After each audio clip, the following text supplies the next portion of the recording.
No hay nada más lindo que el manifiesto comunista. ¿Cómo no va a ser maravilloso querer instalar el paraíso terrenal sobre la tierra? Tal cual. Un borrador de constitución que pueda ser extrema, totalitaria. El presidente de la República, del mismo color político de esta cámara suprapoderosa, tiene el totalitarismo instalado. Es muy importante lo que no está puesto en el texto. Parte de la constituyente fue la tía Pikachu. De partida se creen los iluminados. El gran problema es pensar de que existe algo gratis. No hay nada gratis. Hola amigos, ¿cómo están? Yo soy Cris, esto es Mate con Mote. Hoy traigo a una gran invitada que es Magdalena Mervirá. Es una historiadora, teórica en educación, también directora de la Red Cultural, y algo muy interesante que seguramente a muchos del canal la habrán visto es que está siendo ahora panelista del programa Sin Filtros, y justamente por eso me parece interesante ver qué es lo que está sucediendo en Chile, temas de la Constitución, que te he visto en muchos videos defendiendo tus ideas de una manera muy bien argumentada, así que me parece interesante. Así que bueno, bienvenida, muchas gracias por participar. Recién me comentaba además que tiene familia en Argentina, así que más interesante todavía para el canal. Exactamente, bueno, gracias Cris por invitarme a este programa. Y sí, yo me siento muy cercana, a pesar de que nos dividimos una cordillera. Bueno, mi padre era argentino, pero para mí Argentina es muy mía, qué increíble, porque yo no he vivido nunca allá. Sin embargo, uno se da cuenta, y sobre todo en Chile, cuán argentina uno es. Y probablemente por eso muchos están sorprendidos, porque ustedes siempre dicen las cosas como son. Aquí en Chile no. Aquí la gente habla todo, lo minimiza, todo lo habla en chiquitito. Yo estoy convencida que son los cerros, pero aquí te ofrecen un cafecito, claro. Y todo de alguna manera lo bajan. Y a pesar de que de pronto encuentran que algo está mal, tratan de decir que en realidad no está tan mal, lo arreglamos después. Aquí construyen las carreteras con 2 pistas, sin pensar en el futuro. Aquí nunca ven el futuro, aquí el futuro es la próxima elección. Y Argentina tiene una visión que tal vez es la falta de cerro, no lo sé, pero cuando hicieron esa 9 de julio que cuesta cruzar en un solo semáforo, uno se da cuenta que sí, pensaron en ese mañana, más adelante. Entonces, tal vez sí soy un híbrido curioso. Igual, como decías antes, de que capaz la gente no suele decir lo que piensa, creo que no es tu caso, al contrario. Justamente, por lo menos yo que te he visto en los programas, en Sin Filtros, decía, wow, dice absolutamente todo lo que piensa, muy bien argumentado. Así que me parece también por eso una gran invitada, muy interesante. Pero bueno, arranquemos con la primera pregunta. Más que nada, bueno, como decía en la presentación, como historiadora, que me parece justamente tu mayor expertise, primero, ¿te parece que es un borrador de constitución que pueda ser extrema, totalitaria? Se la ha comparado con Bolivia, con Venezuela, o sea, que tiene ciertos tintes de lo que podríamos llamar capaz dictadura, por lo menos en el caso de Venezuela. También si te parece que carece de rigurosidad, o sea, teniendo por un lado que es una constitución que se sabe que está muy influenciada por la izquierda, por la ultraizquierda, que tenían mayoría, y que también se dieron situaciones que, no sé, parte de la constituyente fue la tía Pikachu, sin desmerecer lo que pueda hacer alguien que capaz no tiene el conocimiento técnico, pero sí que en muchos casos se lo llamó algo medio caricaturesco, se supone que era algo más técnico. ¿Cuál es tu mirada general en estos sentidos? Sí, creo que el texto constitucional es extremadamente peligroso, como muchas cosas, así como, por ejemplo, cuando tú lees el Manifiesto Comunista, 1848, no hay nada más lindo que el Manifiesto Comunista. Cuando uno lo lee, además tiene muy buena pluma, y por lo tanto uno dice, wow, maravilloso. ¿Y cómo no va a ser maravilloso querer instalar el paraíso terrenal sobre la tierra? Tal cual. Porque eso es lo que busca. Nosotros perdimos el paraíso, si lo queremos considerar como... Es más, la gente hoy día, cuando uno habla de ciertas cosas, de las virtudes, o uno cita algo bíblico, te miran así como que pechoño. La Biblia tiene 1000 cosas que enseñarnos, incluso a los que no son creyentes, porque ahí hay grandes verdades, más allá de la creencia religiosa en sí. Hay verdades que son de alguna forma trascendentales al ser humano, a lo que es el ser humano. Yo siempre me río del Génesis, porque el primer imbécil de la historia fue Adán, pero el primer imbécil es un imbécil. Dios le dijo, Adán, ¿qué hiciste? ¿Y qué dijo Adán? En vez de asumir su responsabilidad de haber sido incapaz de decir que no, de comerse la manzana, dijo, fue ella. Y ojo, miremos la sociedad hoy día. Hoy día los problemas no son personales, siempre la culpa es del empedrado, de la sociedad. No. Las responsabilidades son individuales. Adán fue un estúpido. Y eso es una historia que de alguna manera usa el mito, el modo mitológico, se cuenta una historia para explicar una gran verdad. El hombre siempre no quiere asumir, o muchas veces, no quiere asumir sus responsabilidades y le echa la culpa al del lado.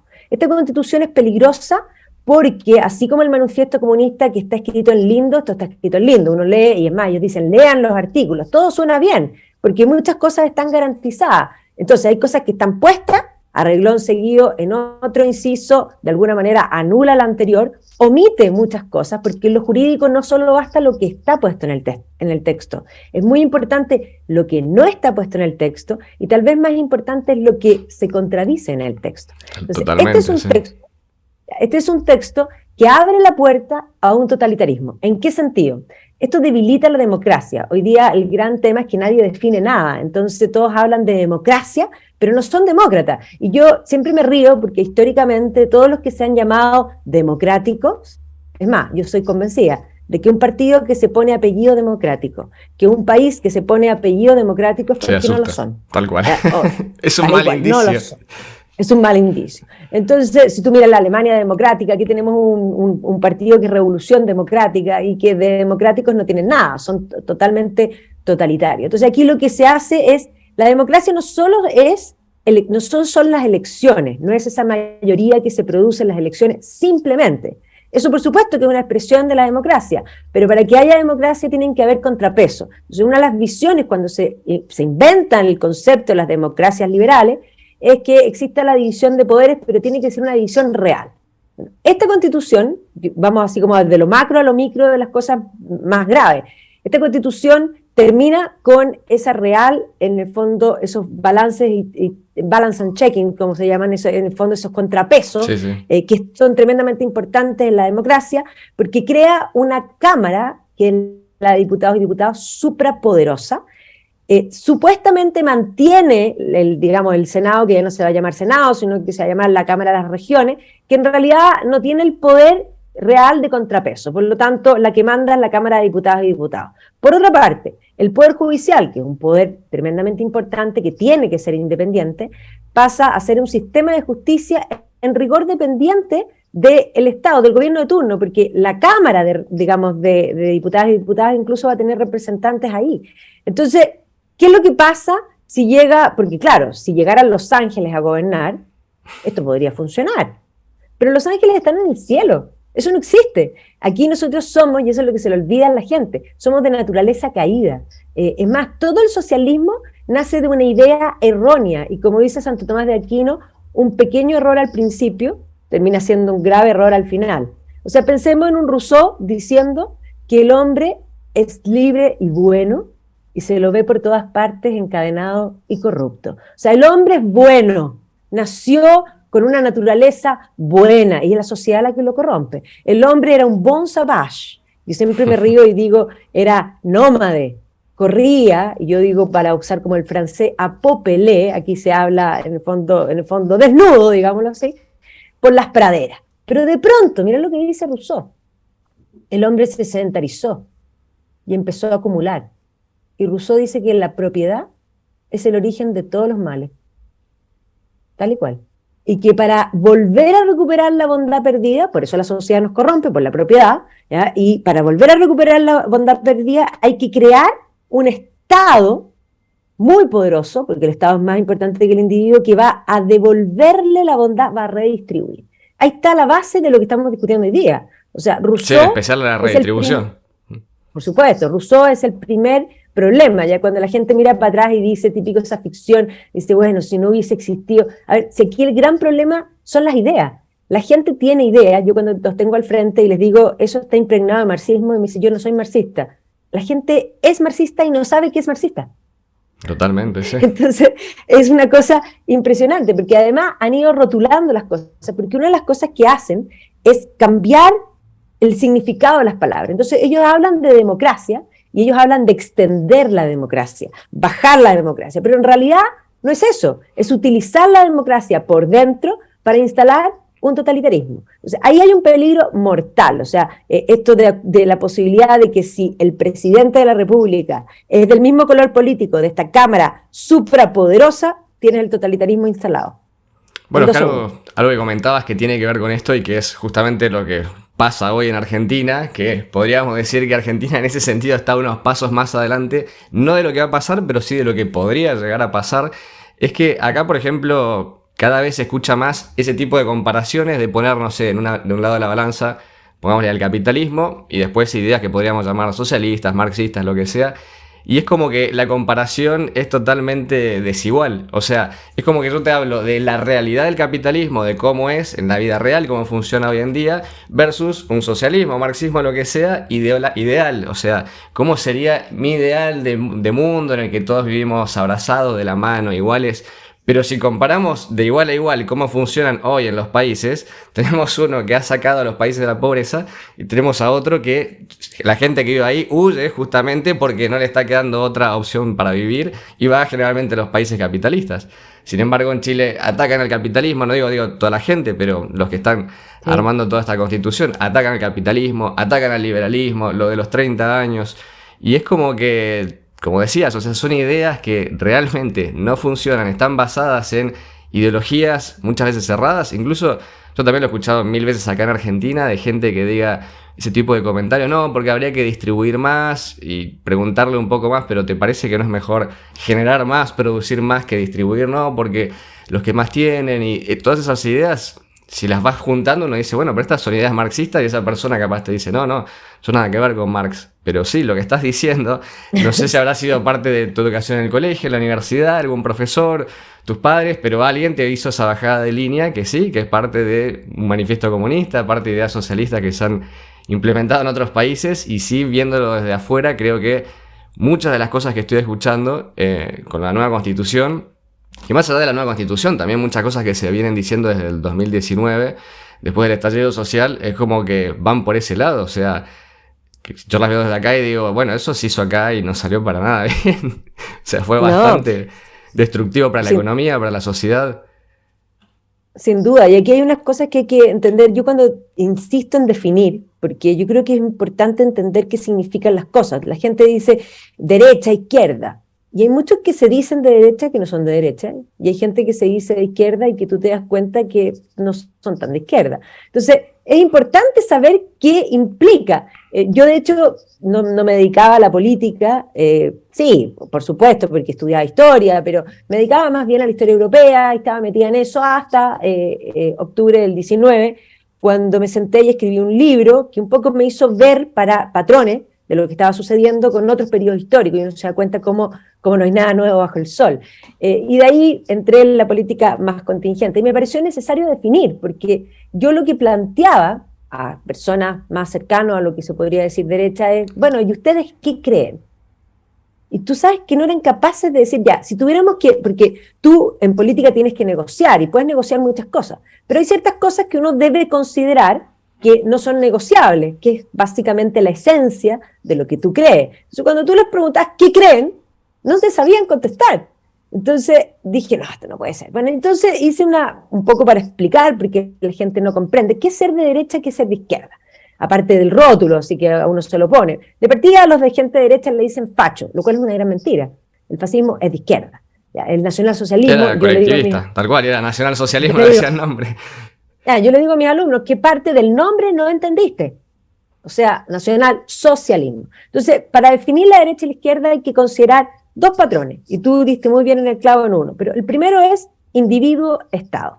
Entonces, si pusiéramos una línea, mientras más individuo y menos estado, más a la derecha, mientras más estado y menos individuo, más a la izquierda. Es el primer patrón. Y el segundo patrón es lo que tú dijiste.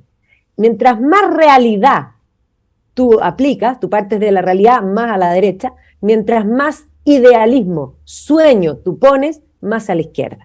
Entre los dos puntos tienen los centros, porque está bien, la gente dice está bien moverse con los sueños. Por supuesto, uno siempre tiene que tener un sueño, uno siempre tiene que tener esa idea de un algo en el cual uno va a trabajar para conseguir eso, pero también comprender que a lo mejor eso es inalcanzable y que algo entre medio puede ser suficientemente bueno, pero eso es lo real. Entonces, claro, cuando uno dice es que no te va a alcanzar la plata, la gente te dice, pero ¿cómo tú? Para ti todo es plata. No, no se trata de que para mí todo es plata. Se trata de que eso es real. Si yo quiero Totalmente. construir, arreglar mi casa Sí. y quiero poner una ventana gigante, yo voy y cotizo. Es decir, voy a una empresa y me da un precio. Voy a otra y me da un precio. Comparo todos los precios y digo, uy, no me alcanza. ¿Y qué es lo que tengo que hacer? Achicar la ventana. Lógico, a lo que me alcanza. Y ese es el gran problema. Las familias funcionan así y los países también funcionan así. Entonces, aquí el sueño, yo me reía porque hubo un candidato que en realidad hoy día mirar esos videos haría muy bien. Cuando estaban todavía antes, en la primera vuelta, hay un candidato que es de izquierda, más allá incluso del comunismo, porque él se sitúa, él es único en sí mismo. Pero ciertamente cuando venían los debates, él decía unas cosas que la gente mira y dice, pero este tipo está loco. Ahora, él, yo le agradezco, porque fue el único sincero, porque los que están hoy día en el gobierno piensan exactamente lo mismo, solo que no lo dicen. Y no lo Tal dicen cual, sí. porque tratan de convencer que son democráticos, pero en verdad no lo son. Este personaje que se llama Artés, en un momento le preguntan, ¿cuánto cuesta todo lo que usted quiere hacer? Y él contesta, mi programa no tiene precio. Entonces yo me río y digo, y para todo lo demás está Mastercard. Tal cual, sí, exactamente. Es que Pero, justamente esto que decías me llama la atención porque incluso, bueno, volviendo a esto de que en Argentina estamos como un paso más adelante, acá siempre se habló de, por ejemplo, no sé, tener una aerolínea de bandera, como Aerolíneas Argentinas, que hoy está fundida y es un gasto. Ahora, eliminarla sería, no, pero es nuestra aerolínea. Pero, y los cálculos matemáticos de los gastos, los costos, la universidad gratuita, o incluso que cada vez lo escucho también más en Chile, que se habla de, no sé, el lucro de la educación, del lucro de esto, del lucro de la salud. O sea, es como que hay cosas que pareciera ser que no se pueden decir. O sea, decir que hay que pagar por la salud porque tiene un costo, es como, no, pero está mal, tenemos que tener salud. Yo entiendo que hay gente que capaz no tiene los recursos, pero negar la realidad no es la solución. O sea, ir a recibir cualquier tipo de salud, hay que pagarle a un médico, si no el médico no come, no vive. Hay que pagar la infraestructura donde lo vas a tener, la maquinaria, todo tiene un costo. Y si ese costo no se puede pagar, no vas a poder tener salud. Por más que lo diga en una constitución, lo diga en una ley. No sé, hay capaz cosas que he leído de Venezuela que no sé si literalmente dice esto, pero bueno, como que todos deben ser felices, que lo pudiera decir en la constitución. Por más que lo diga ahí, no va a suceder si para, no sé, pensémonos en la pirámide de Maslow, para que alguien sea feliz necesita ciertos requerimientos. Bueno, uno es poder comer. Si no vas a comer, por mucho que diga en la Constitución que vas a ser feliz, ¿cómo vas a ser feliz si no estás comiendo? Bueno, lo mismo, si en la Constitución dice que vas a tener educación gratis, que vas a tener esto gratis, todos los llamados derechos sociales. Miren lo que está pasando en Argentina, que no se están pudiendo pagar, o sea... sacar un turno en un hospital gratuito, entre mil comillas, que no existe nada gratis, es terrible. Y ese es el problema, y que la gente como que se queda con esta idea medio fantasiosa, como hablabas antes también de lo que sería el marxismo, el manifiesto comunista, de que en la teoría suena hermoso, para armar una película sí suena hermoso, pero en la realidad cuando hay que pagar las cosas no te cierran los números y no vas a poder hacerlo, punto, no hay mucho más, es matemático. exactamente, y además que ahí tú también en el clavo. El gran problema es pensar de que existe algo gratis. No hay nada gratis. Alguien lo paga y al final lo pagas tú, porque lo pagas antes o lo pagas después. Entonces la gente piensa, aquí en Chile por lo menos hay muchos que piensan que no pagan impuestos, lo cual es mentira, porque la mayor recaudación del Estado viene del IVA. Y Sí, aquí sí. en Chile hay un 19% de IVA que se subió, que era momentáneo, otra vez, otra regla. No hay nada más permanente que algo transitorio, porque aquí ponen algo transitorio y no se saca nunca más. No, es por 2 años, olvídalo. Y Acá así con pasa lo montones mismo. de... Acá montones pusieron de el impuestos. impuesto al cheque hace décadas y era por un año. Claro, aquí pusieron las contribuciones. Tú sabes que en Chile tú eres propietario de tu casa y tienes que, a pesar de que eres propietario, que has pagado toda tu casa, que has pagado todos los impuestos por todo lo que fue construir tu casa, tú tienes que pagar las contribuciones que son 4 veces al año, que en rigor es un arriendo, porque eso es lo que estás pagando, de tu casa al Estado. Pero lo más insólito y lo más injusto es que cuando tú eres activo, tú lo puedes pagar. Pero después de que viviste toda la vida, pagaste todos los impuestos y te jubilas, tienes que seguir pagando. Y si no lo pagas, el Estado te puede quitar tu casa. Pero si tú sabes que si tú recibes una casa de subvención, que el Estado te la da, no te la pueden quitar nunca. Entonces yo digo, sí, Chile y los países son muy desiguales. Hay algunos que pagan y otros que no. en rigor, en el sentido de la casa, porque todos pagan desde ya con el IVA, y ahí es tremendamente, porque la gente piensa que ellos no pagan, pero en rigor, si uno piensa, si ahorraran todo ese IVA, o sea, piensa que tú ahora les están dando un bono de 120.000 pesos. Claro. Igual, ojo, ahora, según Extingo, no va a ser tu casa, así que... No va a ser tu casa, exactamente. Pero ese bono que te da el Estado, 19% se lo devuelves al Estado. O sea, en realidad te dieron menos. Tal cual. Obvio, partamos por ahí. Filtraciones del Estado. Pero además el Estado ha hecho, y hoy día un poco podríamos decir más que el Estado, hablemos del gobierno que tenemos nosotros hoy día. Estos niños, porque esos son unos niños que además tienen todas las características de los llamados millennials en muchos sentidos, porque los millennials tienen características positivas, sin duda, pero tienen algunas negativas que se notan bastante. Y esta generación que está hoy día gobernando tienen eso, porque además tomaron todas las cosas añejas y ellos de partida se creen los iluminados. Nosotros ayer tuvimos al ministro secretario general de la presidencia diciendo que ellos tenían un estándar moral distinto a los políticos anteriores y desde ya generacional, o sea, ellos se creen, eso ya es muy grave, cuando alguien se cree el iluminado, tienen un sentido mesiánico. Entonces, cuando ellos tienen un sentido mesiánico, ellos quieren transformar la realidad, porque son revolucionarios. Entonces, aquí cuando dicen el movimiento, o más bien, el estallido social fue algo espontáneo, a ver, un momento. Un dedo de frente. Pensamiento crítico nivel 1, no exijo más. 70 estaciones de metro quemándose al mismo tiempo. Sincronizado todo, sí.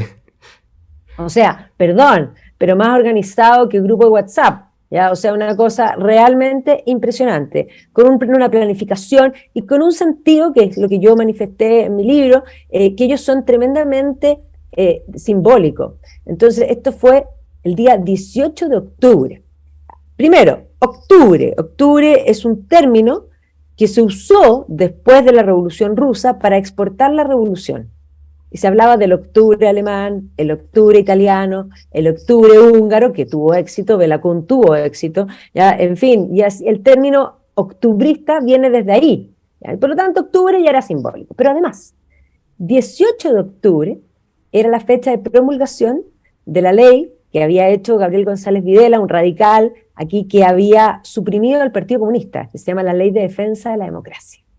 Entonces, ellos de alguna manera usaron ese momento para decir, ahora vamos. Y ellos siempre buscan lo simbólico, o sea, hay que comprender que ellos tienen un cierto patrón, porque ellos se sienten, claro, ellos vienen a renovar el mundo, ellos son herederos, y ahí es lo que yo planteaba, ellos son herederos de los jacobinos. Yo siempre cuando hablaba de ellos decía jacobinos, y yo todavía creo que todavía muchos no entienden. Ser jacobino es tener ese radicalismo interior, ese mesianismo. O sea, pensemos que durante la Revolución Francesa, que eran los más radicales de la Revolución Francesa, y ahí podemos situar a Robespierre, pero a Saint-Just. Saint-Just, si uno mira los cuadros que le hizo David, parece un niño bueno. Es más, si hubiese invitado a salir a mi hija, hasta buen mozo, yo habría dicho que lindo el niño, pero era pútrido, malo. Saint-Just dice la siguiente frase: cuando la revolución está desmadrada, ya las cosas se están perdiendo, los están atacando por fuera, hay una guerra civil, porque quedó literalmente, en buen chileno, la embarrada. Bueno, entonces Saint-Just dice, el problema es que no hemos muerto suficiente cantidad de gente. Hay que renovar la raza humana desde la sangre. Entonces, ese sueño de las utopías anteriores, que se plasma en la Revolución Francesa, que se plasma en la Revolución Rusa, y que se plasma en todas las revoluciones, es crear un hombre nuevo. Sí, de ser superior, moral, intelectualmente. Sí, pues. Claro, es un hombre nuevo en el cual toda esta naturaleza caída se va a perder de alguna manera, se va a diluir, y van a ser todos buenos, van a ser todos felices, van a ser todos iguales, van a ser todos autómatas, si tú te vas a alguna distopía, y básicamente, para que haya igualdad, tú tienes que perder libertad, porque el gran problema de que nunca va a haber igualdad, porque en el ser humano es tan magnífico que somos todos personas únicas e irrepetibles. Únicos, como podríamos decir, casi en su especie. O sea, cuando tú hablas de la especie, de las distintas especies de animales, efectivamente están determinados por su naturaleza, y por lo tanto tú esperas que el comportamiento del tigre sea tigresco. tú esperas que el comportamiento del perro sea perruno. Los perros están condenados a perrear. Yo sé que hay otros que hoy día perrean, pero También. esa es otra cosa, ¿ya? Pero efectivamente el ser humano no está determinado. Por lo tanto, puede hacer maravillas o puede decidir ser perverso, ¿ya? Y en esa decisión hay un gran rango de posibilidades, y esa es la gracia de la libertad. Ahora, la libertad va de la mano con la responsabilidad. Entonces, y los derechos van acompañados de deberes. Entonces, lo que hemos ido construyendo desde, podríamos decir, y antes de la Revolución Francesa, desde los ideales de la Ilustración primero, pero la Ilustración francesa, ojo, porque hay dos ilustraciones. Hay una ilustración en Francia, que es la que nosotros conocemos, y la que nosotros aquí en Latinoamérica heredamos desgraciadamente, porque nuestros padres, de alguna manera de la independencia, fueron los que abrazaron esas ideas. Es más, nosotros hablamos de Latinoamérica, y Latinoamérica es un término de sustitución para un término que era real, que era Hispanoamérica. O sea, Francia odiaba a España y trató de imponerse y penetró culturalmente. Ahora, ya había empezado a penetrar culturalmente desde los Borbones, o sea, no olvidemos que los Borbones entraron a España y ya esas ideas comenzaron a permear. Pero hay otra ilustración, que es la ilustración escocesa, que la gente no conoce. Yo aprovecho a invitar a todos tus auditores. Yo estoy liderando varias clases mías en mi canal de la Red Cultural, y acabo de liderar una clase de la ilustración escocesa que probablemente muchos no les va a parecer interesante el título. Véanla y van a quedar impresionados, porque la ilustración escocesa hace un énfasis en la libertad. La libertad es lo más importante. La libertad, y como expresión de la libertad y del esfuerzo individual, la propiedad. La propiedad es esencial, porque cuando hablan de dignidad, ojo, la dignidad, y ellos hablan de dignidad en un prisma marxista, porque ellos interpretan la dignidad en algo material. Totalmente, sí, siempre es material. Nada más y la dignidad no es material. La dignidad, alguien puede tener muchos recursos y ser muy indigno, y alguien puede tener nada y ser infinitamente digno. O sea, si tú, por ejemplo, te metes, y voy a dar un ejemplo literario, pero tú tomas a Roald Dahl y tomas Charlie y la fábrica de chocolate, ahí te queda clarísimo. Tenías en el fondo este niño que era pobre, que los abuelos dormían los cuatro en una sola cama, que la casa, y que comían un repollo, pero era una familia inmensamente digna. Por otro lado, tenías a esta niñita que le daban todo, que tenía millonaria, pero era la indignidad perfecta. Roald Dahl ahí lo maneja maravilloso, ¿ya? Es más, cuando tú escuchas a una Margaret Thatcher, que era una mujer de clase media, y que cuando llegó a ser primera ministra, todos la miraron, los conservadores la miraron mal, porque consideraban que era poca fina. ¿Ya? ¿Cómo es esto? Una mujer que había estudiado en una grammar school, es decir, era fruto de la meritocracia. Y ella decía, sí, yo soy hija de un almacenero. Qué digna era la vida en mi almacén. Ella trabajaba abajo con el papá, y después en el fondo el papá también era pastor. O sea, tenía todo un sentido de lo que es la profundidad de la vida. La dignidad es intrínseca, nadie te la da y nadie te la quita. Hay un libro maravilloso que yo aprovecho también de recomendar, que es de un psiquiatra austriaco que se llama Viktor Frankl, ¿ya? Viktor Frankl es un psiquiatra judío que va a terminar en Auschwitz. Y en Auschwitz él escribe un libro, pero un libro, a ver, este libro te puede cambiar la vida, así de simple. Este libro se llama El hombre en busca de sentido. Él estaba en Auschwitz, estaba preso, le habían quitado todo lo material, podríamos decir, estaba absolutamente indigno. Y él ahí hace una reflexión y se da cuenta de que le pueden quitar todo, sí, pero no le pueden quitar su libertad. Porque es que la libertad es la base de todo, justamente. Ya, es intrínseca. Y entonces eso es lo que ellos no comprenden, porque ellos ven todo desde el punto de vista material. Y ahí está el gran problema. Entonces, por eso para ellos la idea de que haya igualdad no basta la igualdad en dignidad y derecho, que es una igualdad que es posible, en dignidad, por supuesto. Si uno lo mira desde el punto de vista judeo-cristiano, es en el fondo la igualdad ante Dios, somos todos hijos de Dios, ciertamente. Ya el concepto del prójimo, que es un concepto tremendamente válido y maravilloso, porque nos permite construir sociedades del amor como concepto. Ahora, la dignidad, digamos, la igualdad ante la ley, es una de las ganancias, y a mi juicio una de las pocas ganancias de la Revolución Francesa. Yo una vez di una charla y una señora del público estaba muy enojada, porque por supuesto ella abrazaba estas ideas socialistas y consideraba que yo estaba tan equivocada en lo que estaba diciendo, pero además le molestaba que lo que estaba viendo a ella probablemente le parecía razonable decir esto no está bien, porque no estuvo bien. Alguien podría decir la madre de la democracia, bueno, pero ¿a qué costo? ¿A cualquier costo? No, eso fue una masacre. Y fue una masacre no de aristócratas, los que más murieron fueron artesanos, campesinos y miembros del clero, porque era un movimiento anticlerical. Y entonces ella me dice, ¿tú no ves nada bueno en la Revolución Francesa? Entonces yo le digo, sí, la igualdad ante la ley creo que es un punto que fue importante, que fue al comienzo de la Revolución, antes de desmadrarse de alguna forma.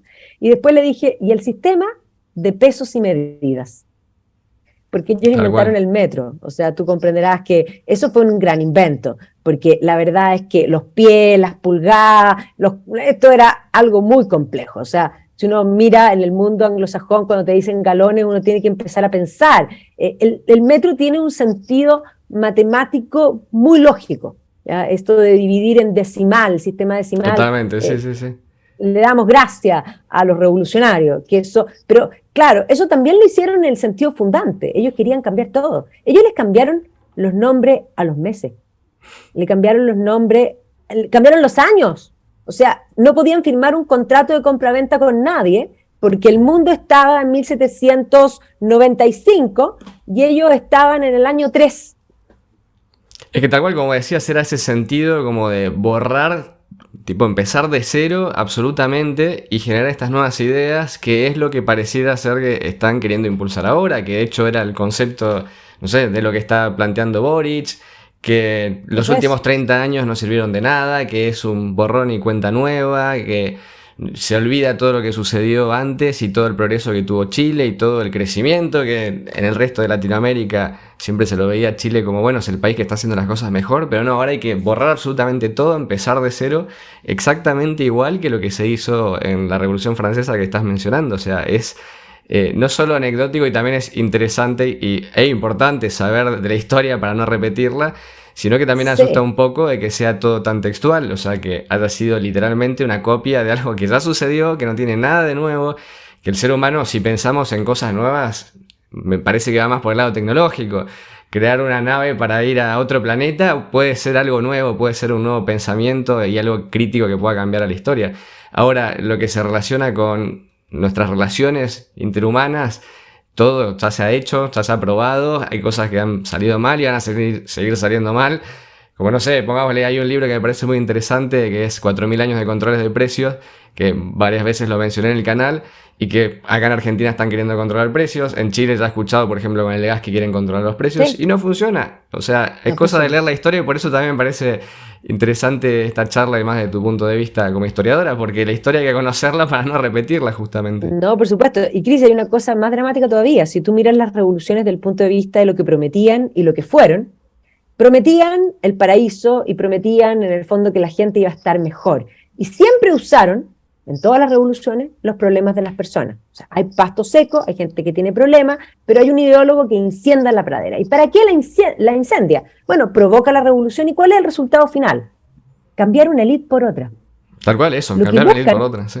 Lo que buscan ellos es sacar al que está en el poder y ponerse a ellos en el poder. Pero lo más inmoral que existe es que para eso, para ellos obtener el poder y para ellos ser de alguna manera ahora los que, es más, esto sí es un privilegio porque ellos no se lo merecían, ellos en el fondo se dan una prebenda del Estado. Y la otra vez expliqué que los privilegios solo los da el Estado, ¿ya? La persona que trabaja y que es el usufructo de su trabajo no es un privilegio, es algo justo. Y el lucro es justo, eso es lo primero que hay que plantear. Pero ahí ellos se pusieron, en la Revolución Rusa también, o sea, ¿qué es lo que hicieron? Finalmente, pobreza para todos y riqueza para ellos.